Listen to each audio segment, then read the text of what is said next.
Hello everyone, so I got the chance to play RetroRealms early. Shout out to Boss Team Games for hooking me up with some codes, and I've spent a few hours in the game progressing through the levels and trying out each character, leveling them up and getting a feel for the gameplay and enjoying the little bit of story that it has. So for the story, for each character they set up trying to stop the Overlord and to rescue whatever possession the Overlord took from them. For example, for Ash, the Overlord took the Necronomicon. For Michael Myers, they take Judith's Tombstone, and then you're kind of fighting back to get hold of that item again. It's just a little synopsis that I want to give for the story because I don't want to spoil anything or anything like that, but it is just a nice little premise of how they set the game up for each character individually. So moving on to the gameplay now. Gameplay is quite tough even in the earlier levels. I found, you know, it's visually pleasing as well, using the weapons that you do get that are provided to you. It is a little stiff in the movement on majority of the characters. That's just me not really being much of a platform gamer. I don't have a lot of a background in playing platform games. I haven't really played one since Metal Slug back when I was really young, so I haven't played a lot of platform games. Just bear that in mind when I do mention stuff like about the movement and things. It could just be a normal thing on platform games. I'm just, you know, I'm new to the genre of video games, so yeah, take that with a grain of salt at least. Enemies can be quite spammy and some attacks can feel impossible to avoid in some situations as well. Can lead to a little bit of frustration in some areas of the game, but you know, they don't want to make it too easy, otherwise, you know, you're just going to play through this game in like a couple of hours and then you're going to be done with it. You know, this is kind of offering some replayability, some type of guides, some strategies on how you can defeat each certain section of the levels as well. So there's a lot to learn here, which is a good thing as well, about the enemies being spammy and some of them, you know, feeling sort of impossible to avoid.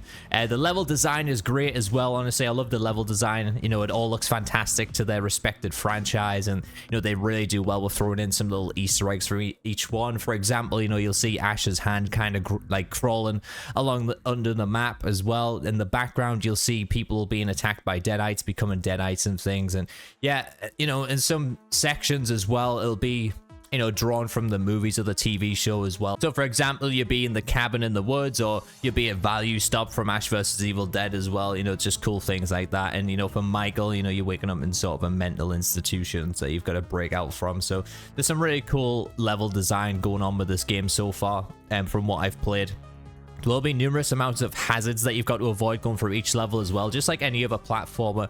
You know, you'll have fire underground, you'll have acid pools like kind of rising and lowering, so you've got to time your jumps correctly while avoiding enemies attacking you and stuff. So it can get very difficult when you've got to avoid all the hazards and the enemies attacking you at the same time. It can get quite difficult, but like I said, it's quite, you have to have a lot of patience playing a game like this. You've got to remember and kind of master each section for you to progress through it more quickly, I guess, or in a perfected way. So, you know, practice makes perfect definitely works as a term for this game.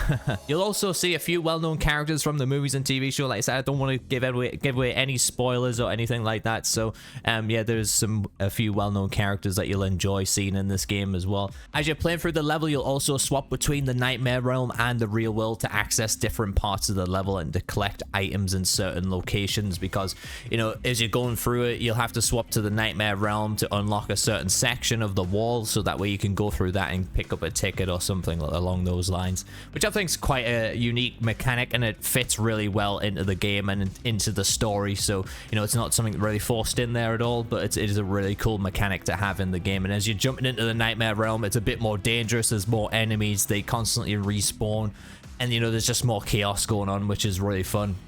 Then each character plays completely different as well. For example, Ash has his chainsaw for close range and a boomstick for long range, where Michael has his knife, and instead of a long range attack from Michael, he dashes forward impaling enemies, which is pretty awesome.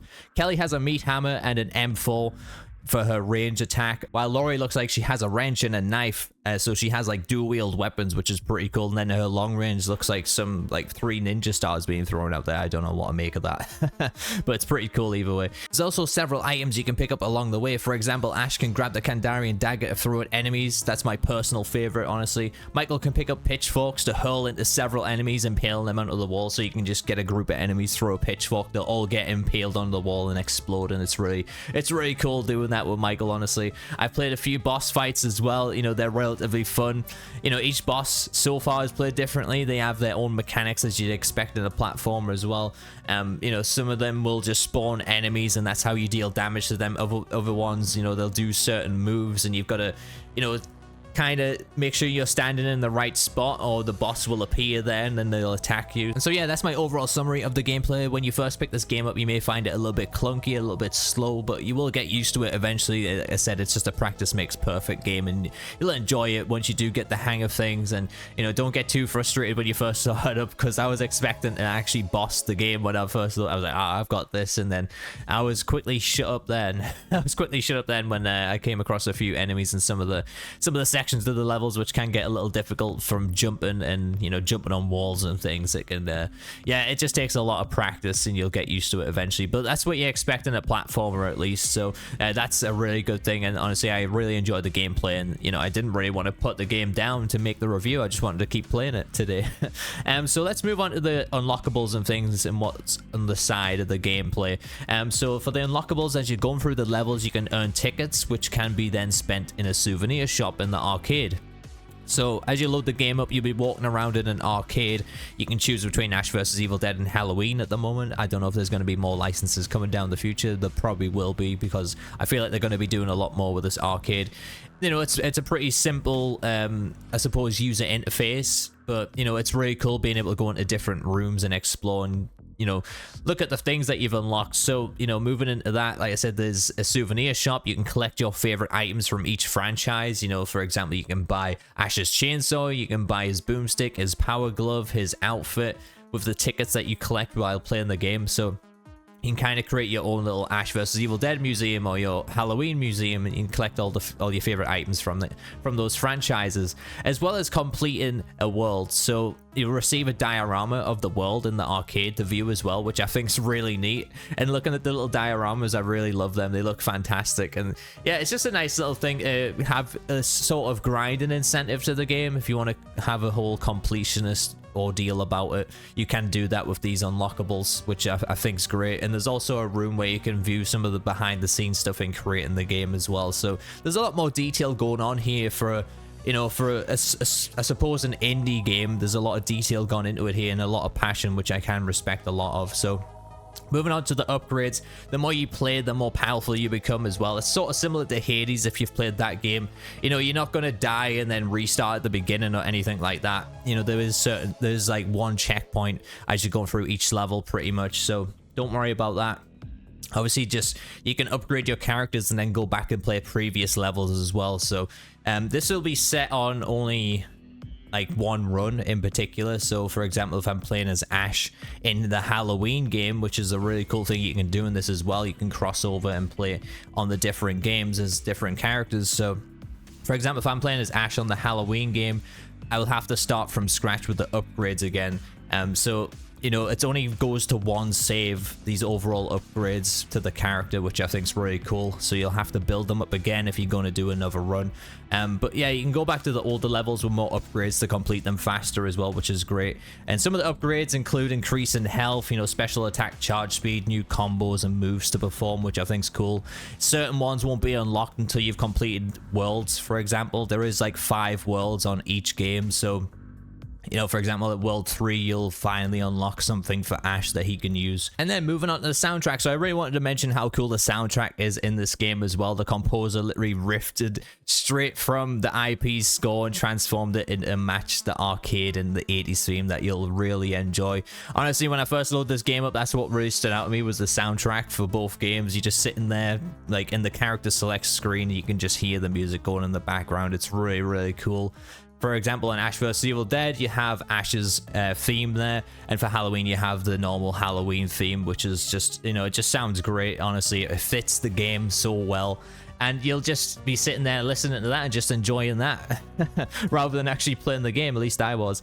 So my overall thoughts for the game, you know, this is a really fun experience and something unique to the horrorverse of video games. Lately, we've been getting these IPs and multiplayer ASIM games that haven't hit the mark for a lot of people, so it's nice to have one that you can just enjoy playing single player as a breath of fresh air, as a palette cleanser. You know, it's really good for that. And everything from the background details on the levels to the music provided and the character designs, it all pays amazing homage to their respectable license.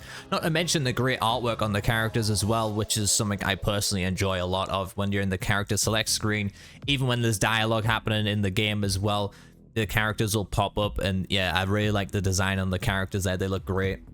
Also, this is a game you'll sink a lot of time into. It truly is a practice makes perfect game, like I mentioned before. Having to learn enemy spawns and item locations, replaying levels to complete them at a better time, to compete in leaderboards as well. And honestly, the one truly amazing thing about this game is you can cross over the characters into the other game as well. So you can play as Ash in Halloween or Myers in Ash vs Evil Dead. The benefit of doing so will allow you to get the tickets in hard to reach places as well, since characters like Laurie can double jump. You know, the only fault I'll pick out of this game is the controls feeling a little bit clunky. That's just from my experience. I've never played many platforming games like I mentioned before, so chalk that down to a skill issue if you will. But this is my first platformer I've played since Metal Slug on the arcade machine in the cinema, so I can only give you my first impression. On some of the movement does feel a little slow and hard to control in some instances, but you know, the combat and the gameplay will still have you enjoying this horror arcade throwback. There's plenty to sink your teeth into as you strive to complete your collection of souvenirs, level up your characters, and to get competitive in the leaderboards as well. And so as my rating system goes on this channel, for all you guys that are new watching this video, as I rate my video games and my movies and my TV shows, I like to give it a 1 out of 3 chainsaws on how good it is. I'll give it a pink F down the middle, and I'll give it 3 boomsticks for how bad it is. And this game receives 2 out of 3 chainsaws for me. There's really not a lot wrong with it, honestly. I haven't beaten the game fully yet, but there's so much to do that it makes it worth the money and the time spent playing it.